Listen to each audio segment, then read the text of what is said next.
Salut tout le monde, dans cette vidéo, je vais vous parler du trouble de la personnalité dépendante. Donc restez bien jusqu'à la fin de la vidéo puisque je vais vous donner quelques conseils pour justement vous permettre de réduire cette dépendance si vous en souffrez. Pour faire simple, le trouble de la personnalité dépendante affecte principalement deux dimensions.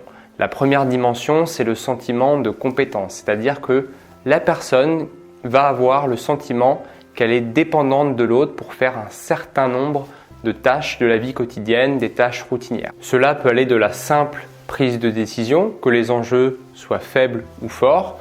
Par exemple, la personne peut éprouver une difficulté pour choisir sa tenue vestimentaire. Elle peut également ressentir un sentiment d'incompétence et de dépendance à l'autre pour faire des tâches assez simples comme par exemple changer une ampoule. Dans ce cas de figure, la personne a tendance à se reposer de manière importante sur l'aide et l'avis des autres, ce qui renforce son sentiment d'incompétence. Deuxième dimension, c'est la dépendance affective. La personne a un besoin important de se sentir aimée pour pouvoir déterminer, pour savoir si elle a de la valeur, si elle peut avoir de l'estime envers elle-même. Les personnes qui souffrent de dépendance affective vont avoir énormément de mal à rester seules. Et par ailleurs, lorsqu'elles sont en couple, elles vont être extrêmement collantes et elles vont demander de la réassurance permanente à l'autre pour savoir si l'autre justement les aime, ce qui peut malheureusement éloigner le partenaire dans la relation. Très concrètement, les preuves d'amour de l'autre ne sont jamais suffisantes. Pour vous donner une métaphore, une personne qui souffre de dépendance affective, c'est un peu comme un tonneau percé.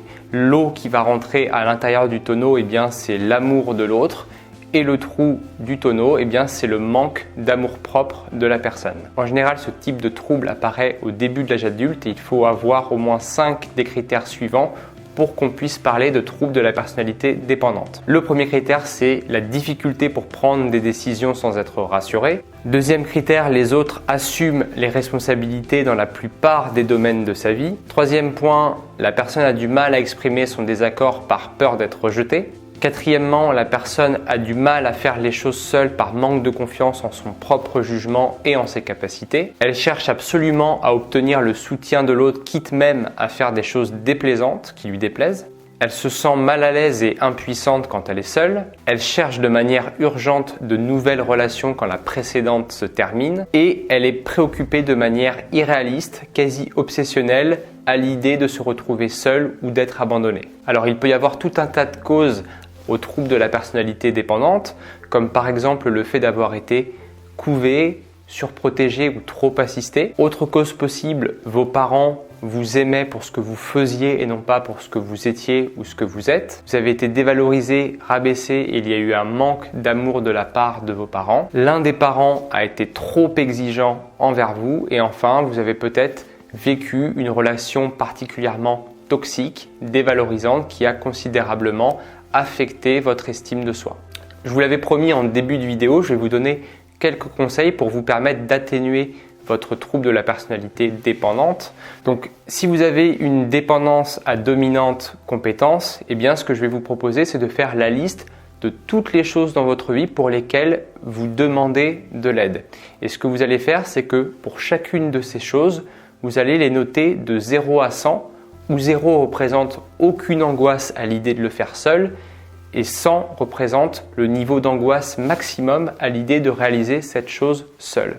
Et ce que vous allez faire, c'est commencer par la tâche qui représente le moins d'angoisse pour vous, afin de vous donner progressivement un sentiment de compétence. Deuxième conseil, ne devenez pas contradépendant.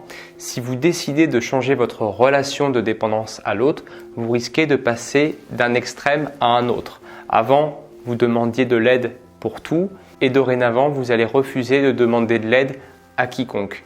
Ce n'est pas une bonne manière de procéder puisqu'il est important pour vous de connaître tout simplement vos limites et au départ, de demander de l'aide aux personnes pour qu'elles puissent vous apprendre à faire correctement les choses et puis progressivement, vous habituer à les faire seul. Maintenant, si vous avez une dépendance à dominante affective, le premier conseil que je peux vous donner, c'est de ne surtout pas vous mettre avec des personnes froides et distantes et peu démonstratives affectivement. Ça peut paraître logique, mais la plupart des personnes qui souffrent de dépendance affective ont tendance à choisir, à se mettre avec des personnes qui sont froide, instable et dévalorisante. En effet, si vous faites ce choix, eh bien, vous allez renforcer votre idée que vous n'êtes pas digne d'être aimé.